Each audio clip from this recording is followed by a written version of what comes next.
British அரசியார் மகுடத்தை பெற்றுக் கொள்ளுகிற மகுடாபிஷேகத்திலே arch bishop of Canterbury இந்த பரிசுத்த வேதாகமத்தை தான் அவர்கள் கரங்களிலே கொடுத்து சொல்லுகிறார், எங்கள் அரசியாரே, உலகத்தின் மாபெரும் பொக்கிஷமாகிய இந்த பரிசுத்த வேதாகமத்தை உங்களுக்கு நாங்கள் அளிக்கிறோம் என்று சொல்லி விக்டோரியா மகாராணியாரிடம் கேட்கப்பட்டது, பிரிட்டிஷ் சாம்ராஜ்யத்தின் மேன்மைக்கு காரணம் என்னவென்று. அவர் சொன்னார், பரிசுத்த வேதாகமமே எங்கள் ராஜ்யத்தின் மேன்மைக்கு காரணம் என்று சொல்லி. அமெரிக்க ஜனாதிபதியாயிருந்த ஜிம்மி கார்ட்டர் சொன்னார், என்னுடைய தேசத்தை முழங்காலிலிருந்து நான் ஆளுகிறேன் என்று சொன்னார்.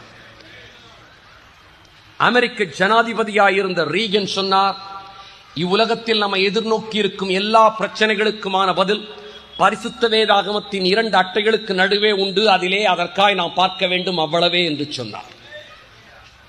ஏப்ரஹாம் லிங்கன் சொன்னார், தேவனும் பரிசுத்த வேதாகமும் இல்லாமல் தேசத்தை ஒழுங்காய் ஆள முடியாது என்று சொன்னார்.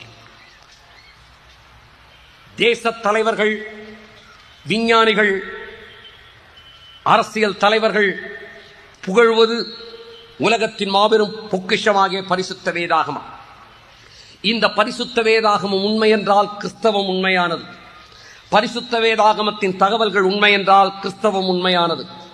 கிறிஸ்தவம் உண்மையானதென்றால் கிறிஸ்தவத்தின் தேவனாகிய ஆண்டவராகிய இயேசு கிறிஸ்துவே தேவனாவார்.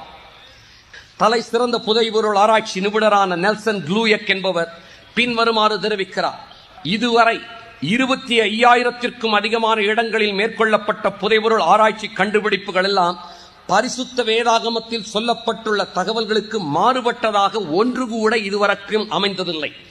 என்ன தெரிவிக்கிறார் என்றால், பரிசுத்த வேதாகமமானது சுமார் 25,000 முறை சோதிக்கப்பட்டு உண்மை என்று நிரூபிக்கப்பட்டிருக்கிறது. என்னுடைய கேள்வி, பரிசுத்த வேதாகமம் 25,000 முறை சோதிக்கப்பட்டது, எந்த புத்தகம் இத்தனை முறை சோதிக்கப்பட்டது என்பது கேள்வி.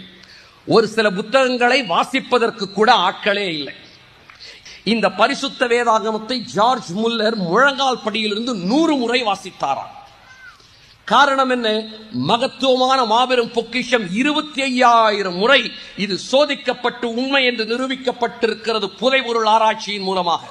25,000 இடங்களில் செய்யப்பட்ட புதைபொருள் ஆராய்ச்சி குறிப்புகள் எல்லாம் பரிசுத்த வேதாகமம் உண்மையானது என்று தெரிவிக்கும் என்றால், பரிசுத்த வேதாகமம் உண்மையானது என்றால் கிறிஸ்தவம் உண்மையானது.